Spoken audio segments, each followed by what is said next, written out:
Galo, la mene la nyam. Loi. Mun cha ko la yalla ga ko no wal jene lugwa ya jegre mon mop nyal na chak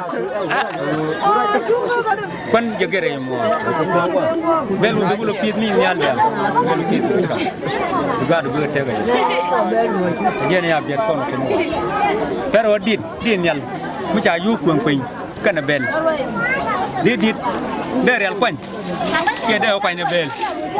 ande dit kana bel de jena ye ke real de kana be bel ban pin tele je ajen wo point den bel de dit dilang ko se yo cha ga na be ti gwanda o ka kan terbe ke lu mi ben siang ngaje chang tarai me yare na kwa na mo ye do moy wan dor di tara e de ko par bel ti pieb ko bel munu ko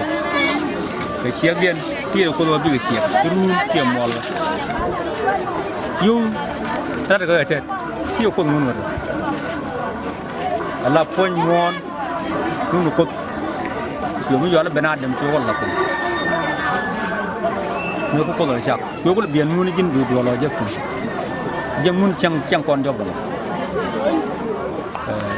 ko mo na ga tik mun jo je mun ku du no ye jane ji ko biet kon jo je rum ko ga ko gwa ko mun ko mitin ku mo ko lo bare tel ku mde jala dor ku la be reina ku ban reina do mu wo che do re join na bene wa me ran ten karan je ku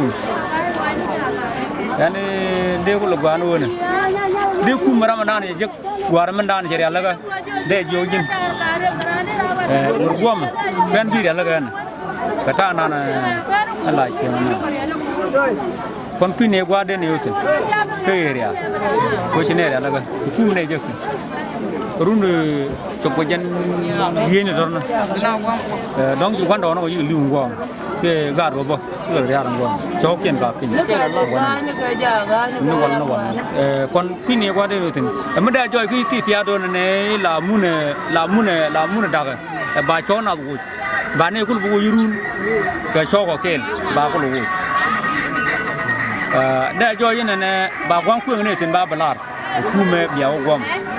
ba chone ne kon liu ne mana gat ko kon ja liu ga tai pon medan kon kine liu liam di du jim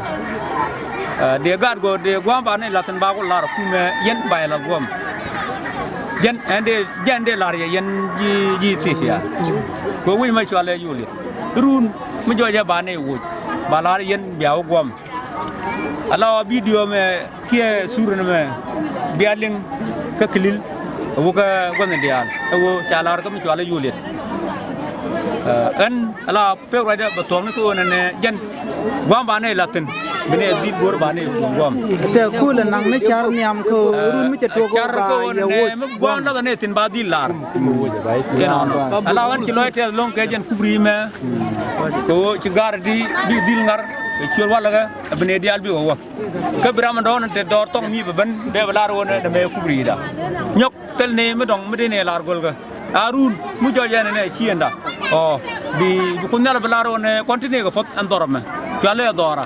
kontel gwade ne ngai bene utin duno ku be lar bene gom kan atelo aida mandang de lar ye yen ji kuma ka ta chiang wen mon men wo gad ko ka tek kubri mo be kubri mo tek ka ba gad tek ni ga kubri mo right to